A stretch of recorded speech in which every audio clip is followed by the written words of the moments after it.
ว้าวโอ้เรายกขี้ฝุ่นทิ่มเลยอืมมันมุ่นแบบใดมันมุ่นแบบใดบุบแบบนี้โอ้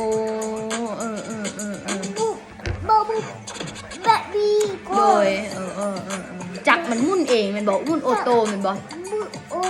อโตโอ้แม่แม่โอเค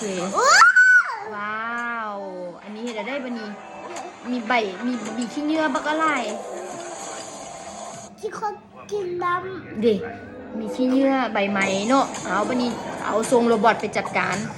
ดูดใบไม้ว้าวเป็นจักการเมนทรงโรบอทไปจัดการเลยจักการน้ำโดยให้น้ำสะอาดเนาะ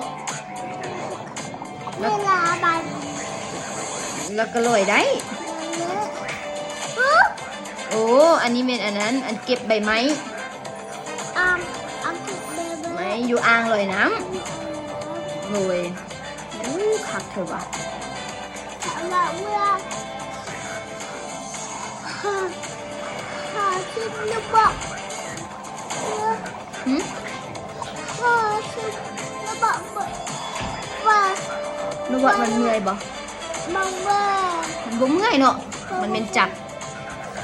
โอ้แบตเตอรี่92%เรียบร้อยโอ้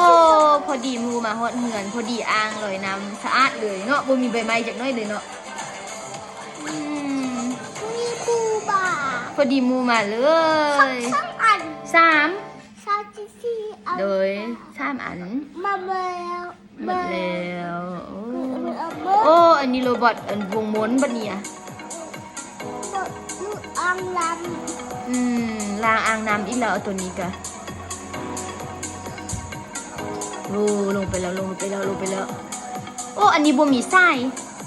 อันนี้แบบไร้ทรายเนาะเรียนมันเรียนไปผู้เดียวเลยคัก10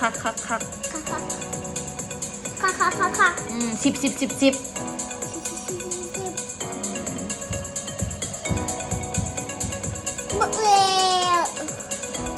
เบิ่งแล้วมันเอาขี้เยื่อออกมาใส่โอ้มันอยู่ในนี่ขี้เยื่ออีมีใบมอกใบไม้เยอะเลยคักได้เนาะรุ่นนี้กะรุ่นนี้มันบ่มีทรายรุ่นนี้คักเนาะฟีมักรุ่นนี้บ่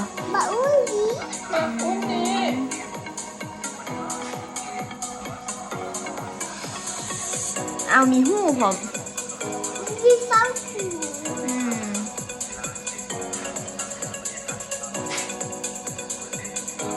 เรียกไปเองแม่มันเล่นไปเองเร็วเอาขี้เยื่อออกมาเนี่ยนี่มีขี้เยื่อไล่บอโอ้นี่มีใบไม้มือบอกอันอี